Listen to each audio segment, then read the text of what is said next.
when all the players are in a good shape and no problem, no challenges, and then we'll be able to let you know who and who are going to start.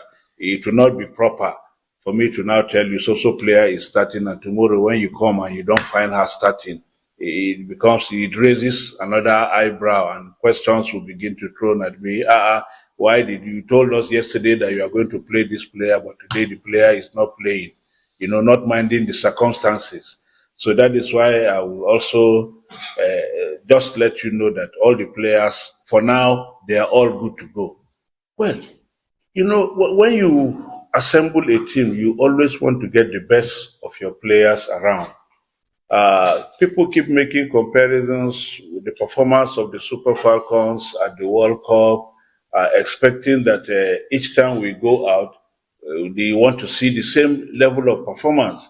Yes, it is right and appropriate for people to want to see the players, sustaining whatever standard they may have set for the team at the World Cup.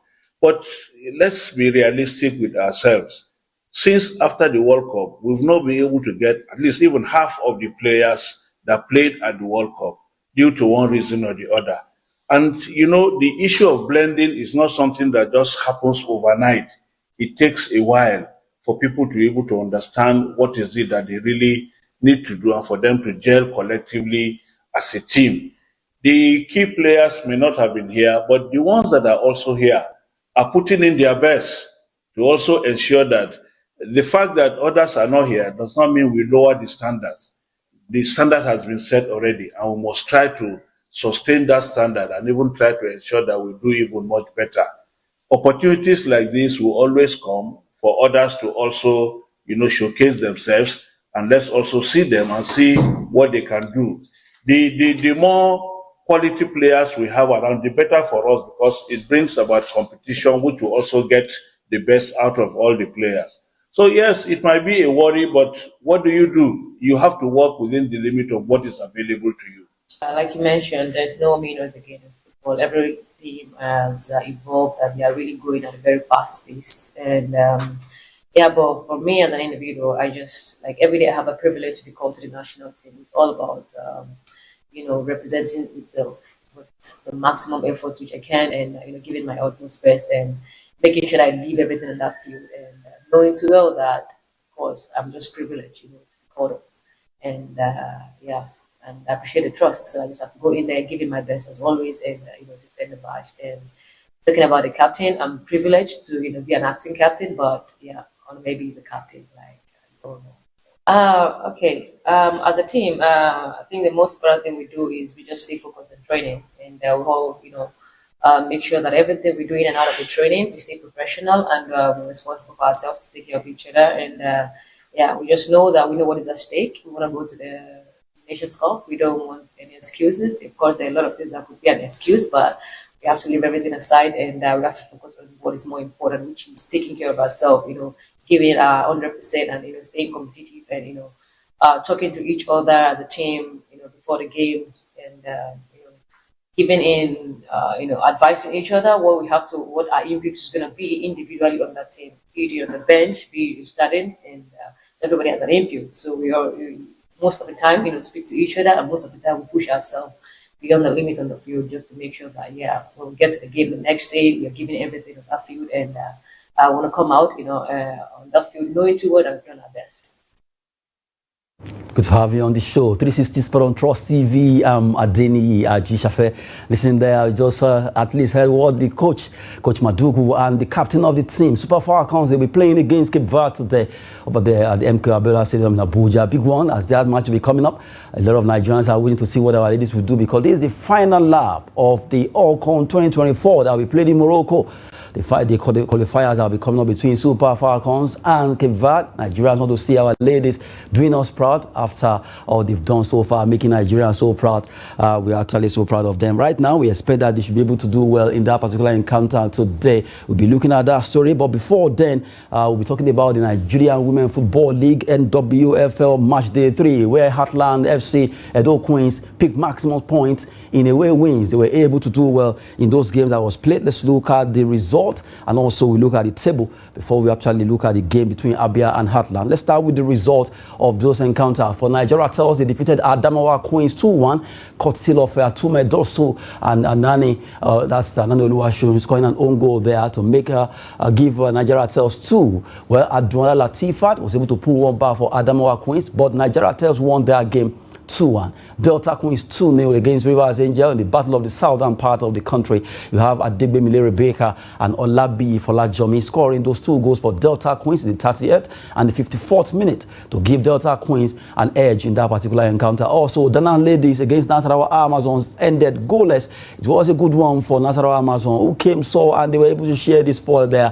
1-0 draw, at least talking about the point sharing. Ekiti Queens also played goalless against FC Robo Queens of Lagos over there in Ekiti. Remo Stars Ladies, they did 1-1 against Bayelsa Queens. 1-0 draw is ended. Chinyere Guamalu and Adel Bioka scoring those goals for Remo Stars and Bayelsa Queens. For Confluence Queens, 1-0 against Royal Queens was what they needed, and they were able to do it courtesy of Fagbin Road Daniela, who scored for Confluence Queens. 85th minute, it was that happened by that time over there in Iyamu. Well, for Sunshine Queens, they lost at home against Edo Queens by a long goal scored by Mafia Shere Kafayat. Well, that game, that particular goal came in the 7th minute for Kafayat, who actually scored for Edo Queens. Abia Angels lost at home against Heartland Queens in the game that saw Adebayo Damilola scoring for Abia Angels before Okwara Oluchi and Lucky Mary making those 2 goals count for Heartland Queens as they won that encounter 2-1 in the game that was played in the match day 3 of the Nigerian Women Football League across Nigeria. Those games came on 8 matches, and we saw at least the draws and also the winning teams there. Well, for away teams that actually did so well, Edo Queens and Heartland Queens, they were able to win. Well, we just look at how it is when it comes to playing football. A big one for the ladies. They are really doing well when it comes to doing the business of the run leader game. And now, let's look at the table of the match day 3 as it actually ended yesterday. Nasarawa Amazon are topping in Group A with 7 points, followed by Confluence Queens, who won in that game. 1-0, they won that encounter. I have Heartland Queens, actually, so they have 6 points right now, followed by Abia Angels. They had a derby, but Heartland actually triumphed in an away game. Danas Ladies of Lagos in the 5th position, Nigeria Tels, Adama Queens, and Royal Queens in that pecking order there. In Group B, you have Edo Queens having 6 points, followed by Bayelsa Queens, Delta Queens, Rivers Angels. The battle of the Queens in this particular Group B is really enormous. And you have FC Robo Queens standing 5th on the log, while Remo Stars Ladies, they are actually standing 6th there. You have Ekiti Queens and Sunshine Queens in that pecking order. 6-5-5, talking about the number 1, 2, 3 in Group B, and in Group A, 1, 2, 3, Nasarawa Amazons, Confluence Queens, and Heartland Queens topping those particular group there. Just to let you have a feel of what's happening in women football. Well, before we actually give you other stories, let's look at the match between Abia Angels versus Heartland Queens.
A big one there for Atlanta Queens. They were able to get the 3-point at stake against Abia Angels in that encounter that took place in Umea here. Congrats to the winning teams in the Women League, NWFL. We're still talking about the NWFL. We actually gave chance to the two coaches that actually spoke, talking about coach of Conference Queens and also Royal Queens in that game that took place in Yamo. Let's listen to what they said from Coach Sabo Okala and also Coach Mene Paul. I'm so impressed with the way both sides played.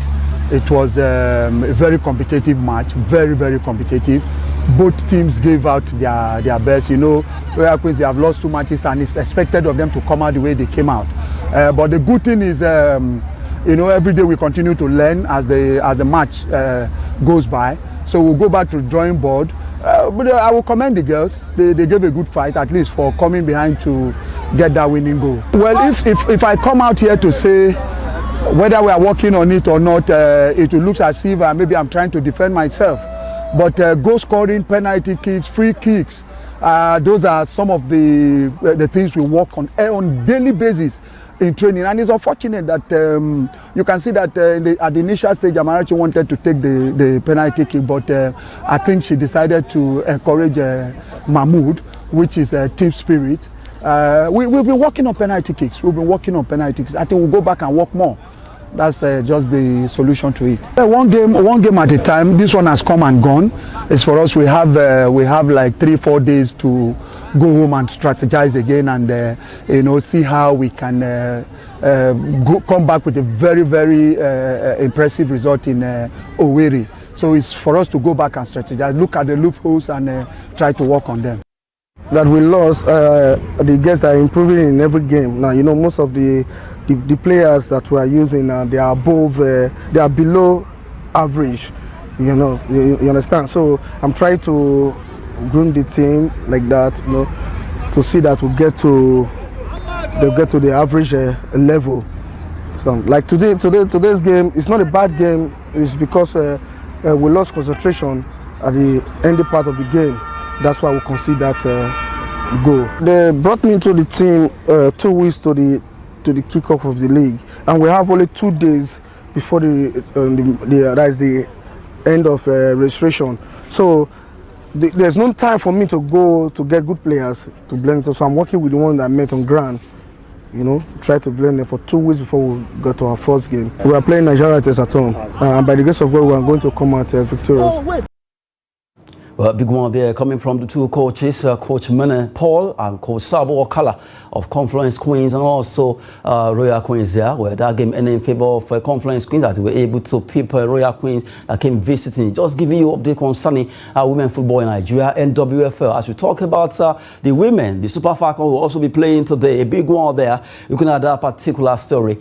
Super Falcons tackles Cape Verde in Abuja. That match will be coming up today, and our ladies are battle ready. We actually listened earlier to what the coach said, Coach Justin Madugu, that the ladies are battle ready to make sure they win this encounter before they go for the second leg. That will be the final one, the final lap in the qualifiers for 2024 Women AFCON. Well, that will be coming up in Morocco. Well, the captain of the team also spoke, Rashida Ajibade, giving us insight to what they are expecting in that particular encounter there. But right now in the studio, joining us to talk sport this hour is Sunday Onuyenu. Good to have you, Sunday. Yeah, it's a pleasure having me, and of course you can also look at the fact that so much excitement is ongoing within the country right now, because patriotic Nigerians are rallying around support. Even though the Super Eagles are not giving their best, of course they are also rallying around support around and across the Falconets and the Super Falcons. So we hope to get the win, we hope to qualify.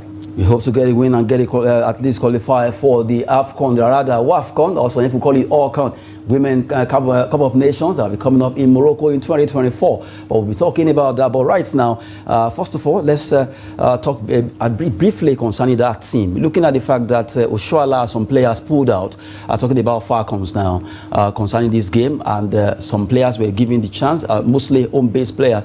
But do you see Falcons winning this game against Cape Verde?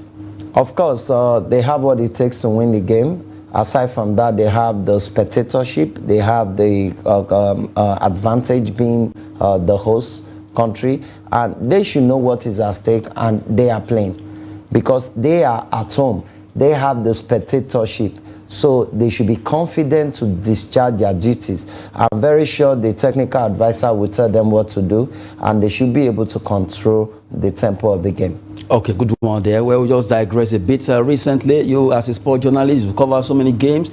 Just briefly give us oversight. Let's focus on beach volleyball, handball, canoeing. It's going to be like a wrap. Let's have at least so far, give us a handout about the event. That's will be beach volleyball, handball, basketball, and canoeing. The one you really major in. Well, I think the one that caught my attention most is Nigeria Canoe Rowing and Sailing Federation, where you have the leadership and the athletes giving their best. Let's start with beach volleyball. At least recently, we just saw what happened concerning beach volleyball there. What they did playing the competition where Chief of Naval Staff, they were able to that's the indoor volleyball. Yes. The beach, they had the beach tour in Adamawa State, and they came back. They are planning for the final phase of the beach volleyball tour. But the indoor Premier League volleyball was held at the Moshood Abiola Stadium, the Package B, and of course, you have the likes of Commodore Pius Pinda coming daily to encourage the athletes, because CNS, Chief of Naval Staff volleyball team, came unbeaten in the women and in the men category. Now the men just came into the league now from Division 1. And of course the women had unprecedented record coming from Division 1, dominating all other teams. And they came into the league, they played in the first phase and in the second phase, and of course they showed superiority. They won all their matches, and the most exciting part is Chief of Naval Staff hosting them 2 days ago, giving them a feel of what it takes to meet with their bosses in the office, and also getting needed remuneration and boost of morale, encouragement, incentive. That's the highlight of the volleyball, because you cannot take the fact away from them that Chief of Naval Staff have really encouraged these athletes. They've gone on training tours. They've represented Nigeria outside the shores of the country. Aside from that, they offer OVC that won the men category in the Volleyball Premier League also are yet to get sponsored, but they have given so much to themselves. By the time everyone look into the drawing board and see that Ofada came undisputed from Division 1 to the league, they've won the men league, and back to back they have won it. It's an exciting moment for them. Canoeing, well, canoeing is exciting right now. We must give kudos to Rear Admiral Festus Pobeni and Mrs. Oluode Bumi, who is the Secretary General, and retired Rear Festus Pobeni, who happens to be the Federation President, has done so well for the fact that they're shipping new equipment for them to use for the African Olympic qualifiers, make canoe, rowing, sailing, and kayak events a glamour. And of course, hosting 16 Africa countries is also an exciting thing. And Team Nigeria finished second on the podium, having came short behind South Africa, who won the Lawrence, majority of the Lawrence there. But Nigeria has 4 gold, 4 silver, and 1 bronze, and that's exciting, even though South Africa proved dominance, and of course Tunisia came 3rd and Senegal came 4th. But we are excited. Nigeria hosted the canoe, rowing, and sailing Olympic qualifiers, and they are going to France. And of course they also have a privilege of having a white card as the host nation. So we look forward to the coming days where the Nigeria NOC will welcome all the athletes that have qualified in all sport to camp, and of course the athletes will give in their best come summer 2024 in Paris, France. Well, just giving us update concerning the world of beach volleyball, handball, canoeing sport, and also indoor volleyball there. Sunday Onyenu giving us those details there. But right now, let's look at the big one that also happened yesterday. UEFA Champions League games were played. We look at Group A to D briefly. Let's talk about the result of those games that were played in the UEFA Champions League Group A, while we look at Galatasaray was able to do it 3-3 against Manchester United. It was a tough match. Well, Ziyech Atoglu scored those goals for Galatasaray, while Manchester United, Garnacho, Bruno Fernandes and Mark Tomine, they got the goals for Manchester United, but it wasn't a happy one because right now they are wallowing at the bottom of the group. Bayern and Copenhagen play goalless draw. Looking at the way the table is standing in Group A, let's look at the Group A table right now. Well, for Bayern, they are going actually scaled through with 13 points after playing 5 matches. FC Copenhagen of Denmark, they have 5 points. Galatasaray 5 points, and Manchester United surprisingly are standing 4th in that particular pecking order. Well, from the way it is, the last match will determine, and they will be facing Bayern. Can they do it against Bayern? Well, that's another big one for Manchester United. If they are to play in Continuation Champions League, they need to tighten their belt against Bayern right now. Well, quickly, we look at Group B. Group B games that will also play in the UEFA Champions League. Looking at the result there, Sevilla lost at home against PSV Eindhoven 3-2. It ended in favor of the visiting team PSV from Netherlands. Ramos and El Nesri scoring for Sevilla, but Saberi, Gujer, own goal, and also Pepe actually make it 3 for PSV Eindhoven to give them an edge concerning that particular game. For Arsenal, 6-0, walloping learns. Kai Havertz, Gabriel Jesus, Saka, Bukayo, Martinelli, Odegaard, and Jorginho all making it 6-0 for Arsenal. Well, looking at the table, Arsenal, they've always done the business, winning out of 12 points they've gotten from 5 matches, and Eindhoven are second with 8 points. Learns Sevilla in that pecking order. Well, Sevilla, they just have to go back and regroup because right now there's nothing they can do. Well, for Group C, Real Madrid defeated Napoli 4-2. Rodrigo, Bellingham, Paz, and Yusel, they were able to get those goals, while Simeone and Zambo and Guiza actually put 2 back for Napoli. Sporting Braga 1. Union Berlin 1. Gosen Angel actually scoring those goals for Sporting Braga and Union Berlin. Madrid are right now through 5 out of 5, 15 points for them. Napoli are second with 7 points. Sporting Braga, and you have Union Berlin at the bottom of Group C table. Looking at Group D quickly, we look at the result as actually went down. Benfica against Inter Milan. Inter coming from behind to get a 3-3 in that particular 6-goal thriller. João Mario scoring the hat-trick, while Anatovic, Fratesi and Sanchez make it 3 for Inter Milan. Sociedad against Red Bull Salzburg, and they'll 0-0 there. Good one for Inter. They were able to salvage a draw in that tough encounter against Benfica. The table standing right now for Group D, you see Sociedad, surprisingly, they've done well, topping that group with 11 points. Inter are second, also on same point, Salzburg and Benfica. That was a surprising encounter for Benfica. Just a point in this particular Champions League for this season there. Well, looking at Group A to D, Onuyenu, just a brief one. Which team caught your eyes yesterday? Well, I think Arsenal did what they know how to do best. I just wish them well. Though I'm a Man U fan, but for them to get those 3 link goals is an exciting moment. So they should just keep winning. It's just like Real Madrid. Seriously, I suspect that you are the Arsenal fan. I might just change to be an Arsenal fan in a couple of years if Man U keep doing this. Well, good one there. Just to give you details in the world of sport there. Onuyenu has actually been with us to give us details in the world of other sport. But right now, we're giving you also all those analysis in the world of football. Well, we just have to go now on the show. I'm Adeniyi Ajishafe. Thanks for watching.